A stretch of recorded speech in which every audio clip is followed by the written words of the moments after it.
Hey guys, it's Besa, and this is actually our first installment of the Rewind with Besa. And today we have Steven. I want to say your last name is Severin. You got it. Ooh, that's a good moment because I'm dyslexic, child. um, and I noticed that one day you posted a photo of Numos, and it had this huge it had a huge, I don't want to call it like a banner, but it was like a huge sign, if you will, but kind of like a banner, which kind of brought to my attention that there is a situation going on where buildings in Washington state that have to do with music are about to get shut down. And at before then, I actually had no clue that there was a thing called Keep Music Alive. And I would just love to hear more about you from that because apparently we're about to lose our buildings. Like I don't really know how else to put that. Like I don't know. I just never really would have thought that something like this would happen, especially during COVID and with buildings like Numos and Barbosa, which is some people don't realize it's the same damn building. But and the more they potentially will be turned into like apartment buildings. So I would love to for you to tell us more about the Keep Music Alive movement and how it got started. Yeah. So the whole idea with those big, I mean, they're banners, billboards, whatever you want to call them, was the idea of like a land use action sign. So it's like you see those signs go up on buildings. It's like, okay, this is going down and it's going to become condos. So many times you see people go and be like, oh, this went away and we didn't know that we could do something. And it's like, okay, we're telling you ahead of time. Mm-hmm. Like, this is the reality of what's going on. I mean, the quick and dirty is like on March 11th, we had our last show and we shut down. Um, we knew that things were going to be rough. We knew we were going to be closed for a while. We had no idea we were going to be closed this long. So what I did was I picked up the phone and I started calling all these other music venue owners and was like, hey, what are we going to do? Like, this is going to go Yeah. on for months. What are we going to do? And on April 1st, we formed this organization called Washington Nightlife and Music Association, which will continue for years on. And it's going to basically use the Washington people and the government to continue to push the music industry forward.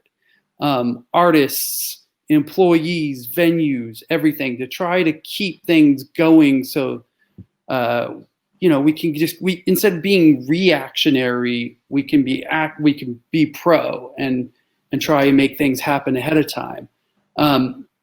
We lobbied the state government, federal government. We've talked to every elected leader under the sun there is now.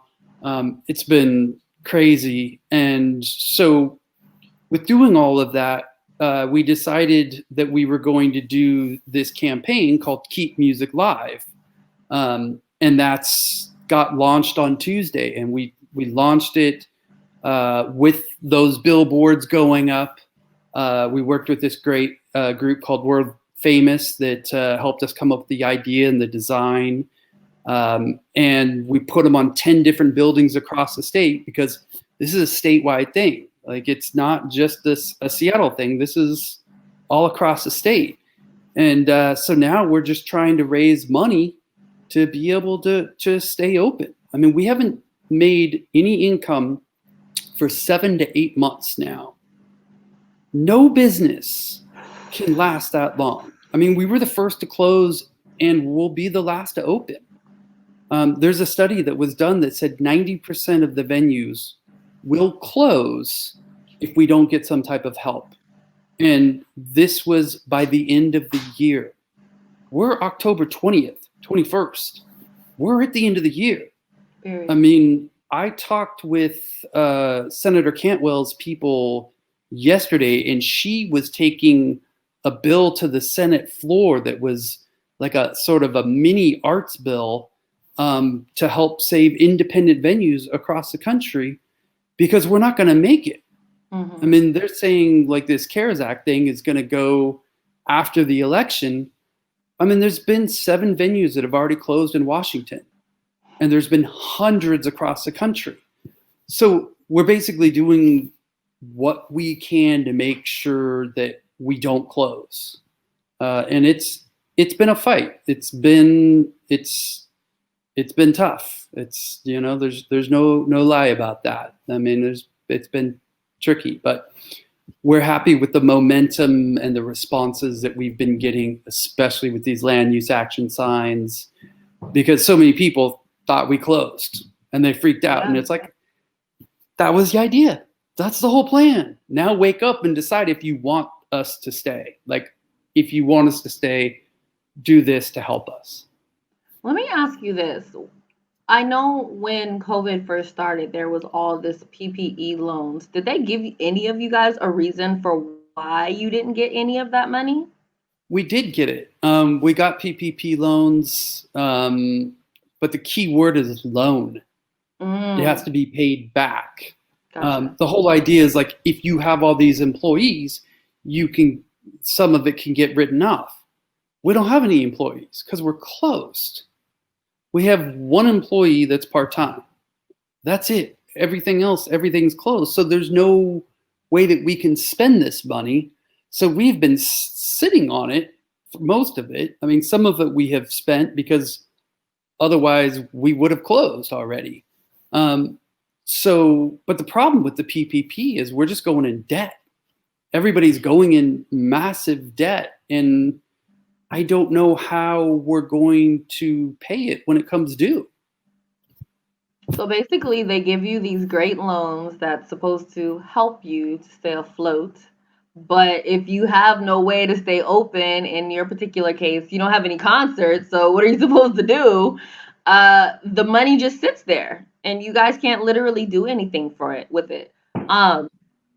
I had a question from a friend where she was like, why don't they turn it into like a peer space or an Airbnb and then let people maybe do live concerts? Well, not live concerts, but like a lot of award shows, they're doing events at some venue place and everyone's watching it online. Or I know like the baby's doing something pretty soon and you're able to pay tickets to either drive up to it and watch it in your car or you watch it online. Is that an option for you guys? Or is it just like there's way too many venues for everyone to even break even?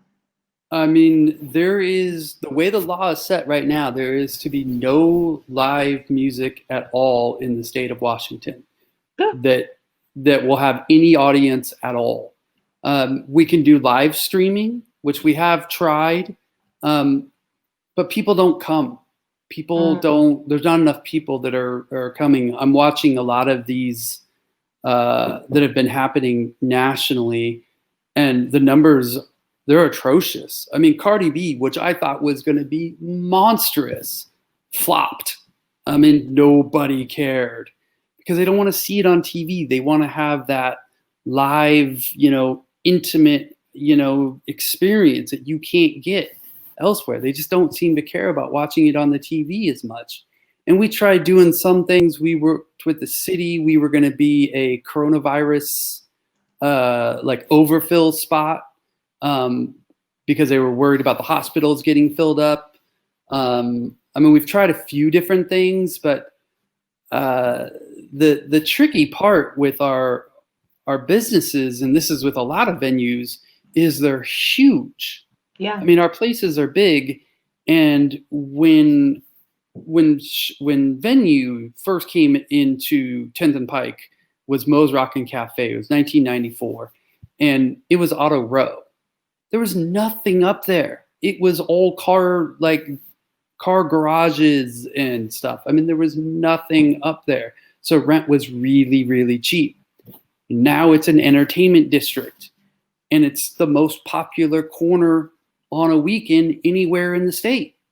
And that happened with Nectar. It's happened with the Crocodile. It happened with Wild Buffalo up in Bellingham.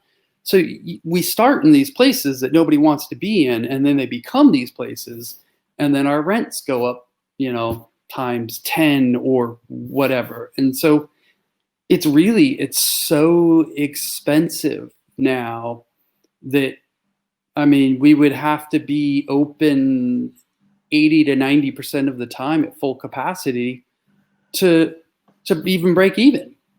I mean, we've tried so many different things and ideas to come up with, and that's why we launched Keep Music Live. We've got some ideas. I'm working on a project that should make a pretty big impact. It's taking so many dozens of hours to put together and a lot of money. And we hope it works. But we'll see. And we're all doing this without getting paid. I am busier now than I was before, and I'm not making $1. I'm not making a dime. It's so are tons of other people. But it's what we got to do. Otherwise, we lose them. And I'm not losing the venues. I'm not giving up. How much money is Keep Music Alive trying to raise right now? $10 million. Are you anywhere close? We are not. We launched on Tuesday, and we have gotten so many. Oh my God, it has been amazing the amount of people that are donating. But a lot of them, it's $20, it's $50, maybe it's $100. What we need the companies that use what we do to create the culture that we've created to pay back. Like we need Microsoft and we need Amazon, who use the live music scene to recruit people from all across the country to come and work for them. We need them to step up. We need them to write a check for $1 million. And that is an accounting error on their end, and they wouldn't even notice it. I mean, it's insane how much money they make and how important things they like I do and you do and Omari's doing that create that culture that people take from, but they're not willing to give back. Yeah. And right now we're going out to them and we're saying, you need to give back. You need to come up. You need to step up and help, or it's going to be boring as shit in Seattle. No music venues. I'm out. I'm gone. There's no way. I'm in Encinitas, California, hanging out on the beach, going to shows out there. There's no way. And I've been here 28 years, but no music venues. I'm gone. Not a chance. And I'm only laughing because it's already been bad as it is. It's like, it's no shade to the music venues that we have. Like, I love Numos. Like, my first time of introducing an artist was at Numos. I introduced Little Mosey. My first janky promoter situation was at Numos. Like, a lot of our venues, I'm also from here. So I have so many experiences with these venues, being that I've been in the media industry since 2008, 2009. My question while we have you here, who have you reached out to that is a major company that has not reached back? I don't think that there's anybody that hasn't reached back. Everybody has responded. Like with Microsoft, we're working right now on a matching grant kind of thing. There's so much red tape and so many hoops to jump through to make something like that happen. The Elysian, the brewery, I had been working with some friends at KXP about them doing a Keep Music Live beer.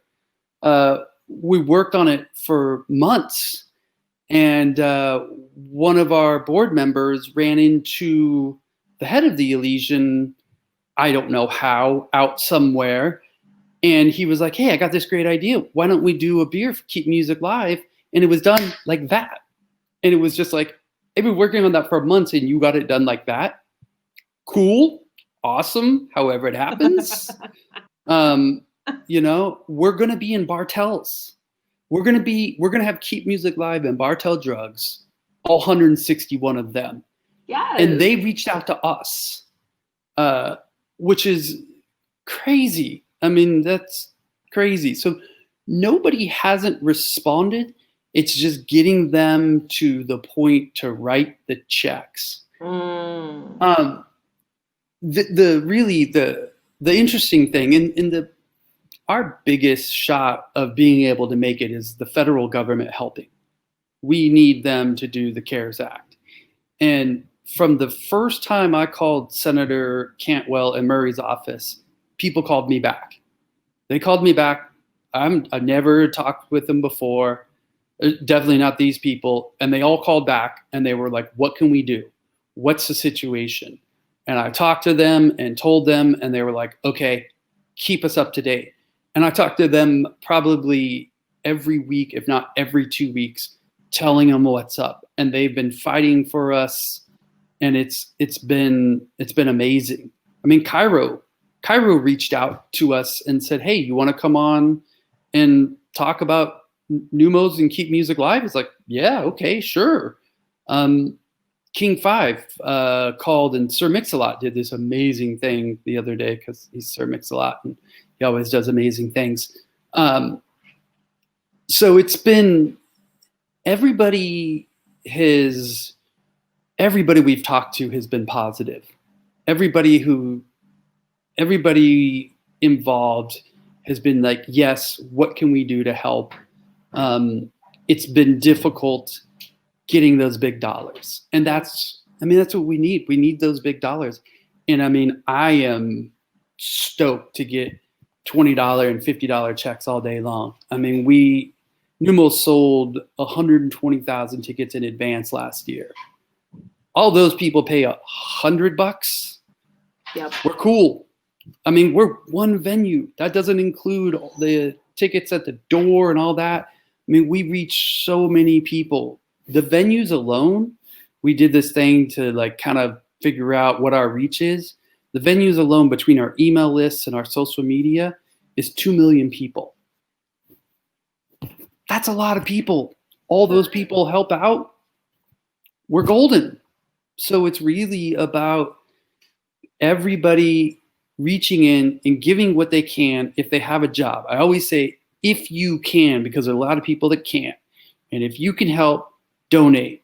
And then tell other people what you did. Yeah. Tell people you went to keepmusiclive.com and brag to them. Or tell them, hey, I gave $100, you give $100. Spread the word. Or Sir Mix-a-Lot the other day on the call, he threw down a huge amount of money and was like, I'm challenging everybody on this call to match. He's like, I'm throwing down X amount of racks. And he's like, for all you white people, all you old white people that don't know what a rack is, it was hilarious. And people did. People matched them because they are rich, and you know they got the money, which is, and no shade, isn't awesome. It a write-off anyways? Yeah, totally. So it's like, just do it. Yeah. Like, you're gonna want these venues eventually. You're going to want to team up with Numos eventually, and no shade, working at iHeart, I know for a fact that we've worked with a lot of different companies, or just even seeing things like We Day, where it's like these companies are working together with these different venues to do these music events. And it's like, well, if it's a tax write-off, write it off so that way we can keep our venues and continue living life after COVID. A couple more questions for you. Yeah. Are venues still able to get involved and sign up to have their venue get the grants? Because you guys are not giving out loans. You guys are giving out grants, if I'm not mistaken.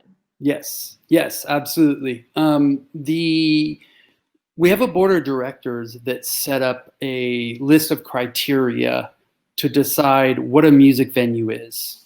And the rough idea is that you have 3 shows on average a week that are ticketed. And the idea is so that the restaurant that has cover bands in the back room on Friday and Saturday nights that makes their money selling beer and nachos isn't the music venue. We want to make sure it's the actual music venues. They can, we ask them to reach out to us. There's no fee to be a member. We want everybody to come. It's independent venues only, 1,000 cap and under, because the larger, publicly owned companies, they have other ways of getting money. I mean, AEG and Live Nation can get money. Like WAMU, would that be like one of them? That would be like Yeah, a big venue. Okay. yeah. WAMU doesn't qualify. Showbox Market doesn't qualify. The Mm-hmm. Neptune does. Mm. They're 1,000 cap, and they're Okay. independent. They're a nonprofit. They're independently owned. So that's the big thing. And then there's different criteria of how it sort of gets split up. But we made sure to do something where the way that things get paid out, there is a bonus, and a larger percentage will get paid out to venue owners that are BIPOC, LGBTQ plus, or female owned. Because we know as a music industry, we have not done all that we should to even the playing field, and we need to make that change now. Yeah. I was talking with somebody recently, and about 20 years ago, we made a somewhat conscious effort to try to get more women involved. And that has happened. And now I'm on these NEVA calls on every Thursday. There's 200 people on it, and half are women. And it's women that own venues, or they're GMs or talent buyers. It's people in positions of power. We look at the BIPOC community, though, and we look at who works in our venues. And I had a venue owner tell me, he's like, half of my staff are Black people. And I was like, what are the positions? And they're like, security. I'm like, that ain't it. That doesn't count. That isn't Don't it. count. No, we can't. We got to do better than that. So let's do it. And so this is sort of a step in that direction to try and give people who haven't been given a fair shake that step up. And we've created a committee to try and figure out what we can do better to include communities that haven't been before. And we've brought in some different folks that are teaching us, helping us figure out how to do it. Because, as white 50-year-old men, even though that I've been involved in the hip hop scene and been around a lot more BIPOC than a lot of the other venue owners, still there's so much I do not know. And so we're learning, and the great thing is everybody is dedicated to make changes, which is awesome. And that wouldn't have happened. It wouldn't have happened pre George Floyd. It wouldn't have. That was such a awakening for so many people, even though it's been happening for 400 years, not just, it's been happening for so long. And it's like people finally woke up and are willing to make the changes. They say they are. We'll see if they do. I hope that people will put their money where their mouths are. They say they are. We're doing what we can to try and push that forward and make sure that that the changes happen. Well, Stephen, I want to say I've never been one to speak on Black women, the Black community, but I can't speak for anyone other than myself because I never like being pigeonholed. But as myself, I want to say thank you for one, putting together Keep Music Alive, so that way we can have our venues. Like I said, someone that's been in the entertainment business out here for the last 10, 11 years, I was like, whoa, that is not gonna do. I purposely moved downtown so I can be closer to the music community, and you're able to take it away. That's a no for me. Yeah. So I want to say thank you for that, but then I also want to say thank you for also trying to do more for BIPOC communities. We've been seeing our local governments have kind of been, well, they haven't been doing what they need to do. Let's just say that. Yeah. So I want to thank you for being someone that's not in that position, but creating a position for yourself to also do your part. How can people donate? Where should they go to donate for Keep Music Alive? Well, I want to say first, thanks for having me be your first guest. That's crazy. I'm super stoked for that. I also want to say to people that are watching this that make sure that you vote, and you need to vote locally. And if you're in the 37th district, you must vote for Shakundi Salisbury. I met Shakundi in, I think it was 99, and started working with him then in the music world. But I watched how he interacted and worked with people in the community back then, and he's been doing it ever since. So you're not going to get somebody who cares about the 37th like Shakundi. So I just got to throw that out there. Shameless plug for Shakundi. He's my guy. I love him. As for Keep Music Live, what we want you to do is go to the website. It's keepmusiclivewa.com. On it, it says donate. Click that button. Give what you can. Every little bit helps. And then go on your socials and tell people about why music's important to you. Why do you care about music venues? What is it that we provide that makes you want to give to us? Or what show did you see that you were like, oh my God, that was life-changing? Like, I got to do Rakim. Holy shit. Like, I had been wanting to do Rakim since I ever started in the music industry. I got to do Parliament Funkadelic. The reason I live in Washington is because I drove from Arizona to Encinitas, California to see George Clinton and the P-Funk All-Stars in 92, to go see George Clinton because it was one of his first times, like, kind of getting back. And because of that, I somehow kept driving and ended up in Seattle, and I stayed.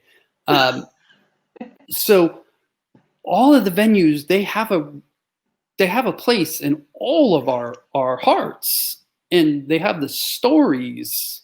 I met my wife at Mock Tube and Source of Labor show.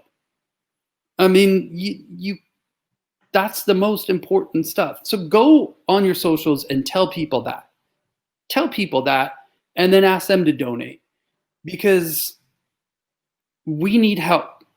We need help. Nobody can go for months and months and months, if not over a year, without money and survive. We're still paying rent. We're still paying insurance. We still have to pay all of our bills. And we need help. And it's not going away. This isn't going away anytime soon. I hate to say it. I hate to be the negative thinker, but I understand science and facts, and it's not going away. So we need help to get further down the road.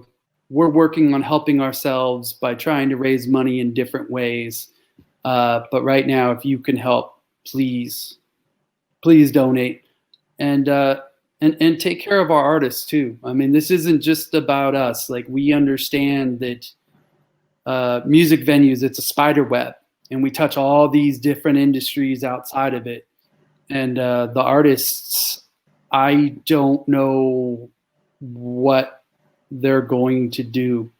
I mean, Besa, you know this. You know that artists break up after a year or two all the time. Like, there's a short window that people will play music.